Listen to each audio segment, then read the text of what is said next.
notre vie, la vie d'un être humain, est faite d'un ruissellement de choix. Et cela, si on résume aussi la vie d'humain à plus qu'une vie, et à, on va dire, une succession de potentiels de vie, tout ce qui fait, en fait, tes choix aujourd'hui sont, comme j'ai dit, l'agrégation de tous les choix que tu as fait avant, dans cette vie et dans les autres s'il y en a eu avant. Et c'est la synthèse de tous ces choix qui t'amène ici, dans un moment présent, à reprendre un autre embranchement. Et en fait, c'est comme le rameau d'un olivier. Tu vois, il pousse et puis à chaque fois, il y a des nouveaux chemins. Chaque nouvelle branche, chaque nouveau, on va dire, morceau, donne une nouvelle possibilité, un nouveau chemin. Et à chaque fois, tu as le choix. Tu as le choix parce que c'est ça qui fait que tu es un être humain. Et je dirais même plus, c'est ce qui fait que l'univers va vers une diversité infinie. C'est la possibilité du choix. C'est le libre arbitre du choix de toutes les créatures de l'univers qui, en évoluant ensemble, en faisant des choix à chaque moment différents, permet à la diversité de s'étendre.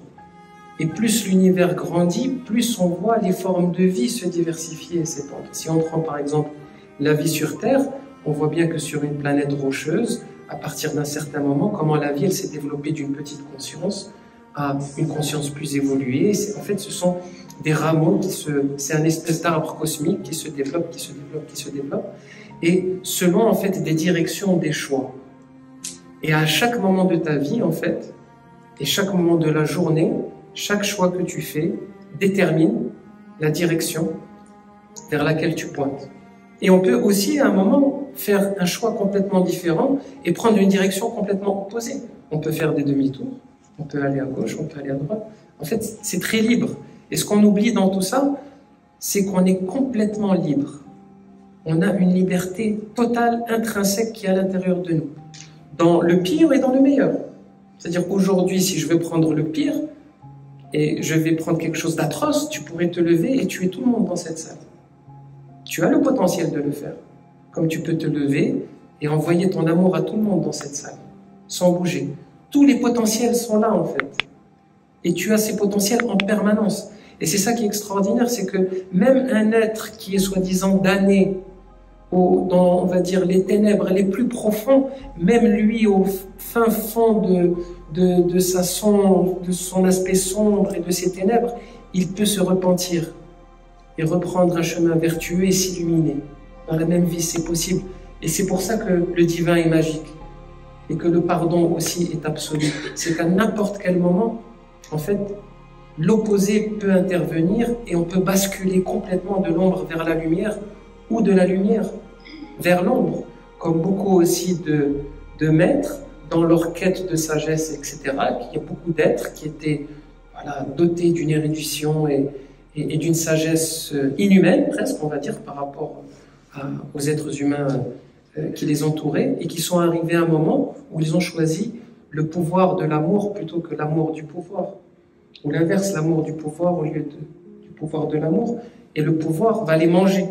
Et là, c'est ce qu'on a vu dans Star Wars, hein, on passe du Jedi à Dark Vador, hein, c'est possible aussi. Tout est possible. Et en fait, c'est ça qui est extraordinaire, et c'est ça qui fait la magie de la vie. C'est cette possibilité infinie de potentiel de choix. Et en fait, dans cette vie-là, tu peux choisir et devenir le prochain Bouddha, comme tu peux choisir et rester, on va dire, dans une vie très stagnante, où il n'y a pas grand-chose qui se passe. Tu as toutes les possibilités qui s'ouvrent à toi.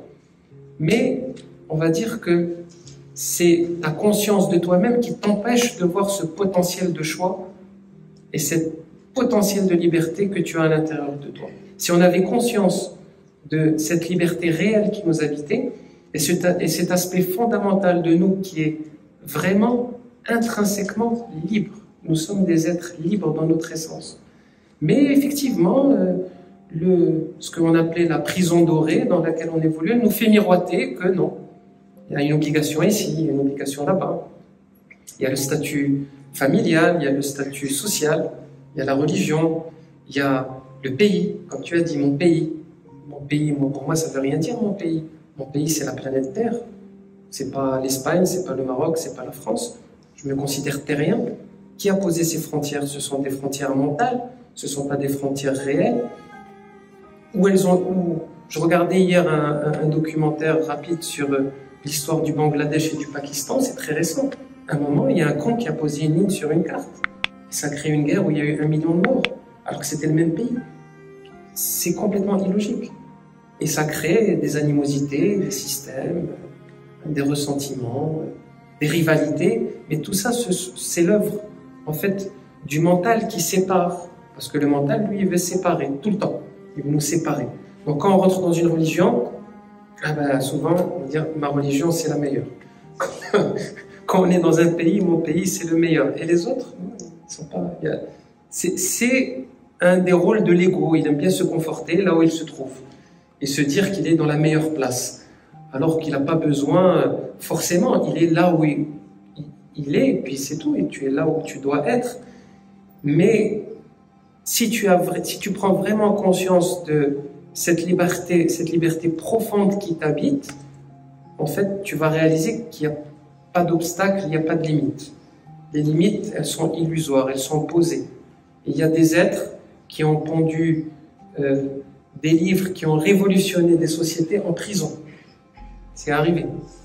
Dans l'obstruction la plus totale, dans l'enfermement, on va dire, le plus absolu, il n'y a pas pire que la prison physiquement, c'est-à-dire qu'on te détient, mais ils ont exprimé le plus grand potentiel de liberté à l'intérieur d'eux. On voit bien le paradoxe en fait. Donc la liberté, elle est là, elle est potentielle.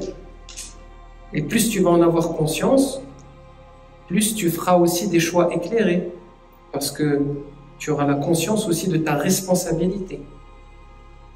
Parce que le choix, c'est une responsabilité aussi. Et plus on va avancer dans l'évolution de la conscience et dans le cheminement de la conscience, plus l'être humain va prendre conscience de la responsabilité de ses choix pour tendre vers un monde plus juste, un monde plus logique, tout simplement.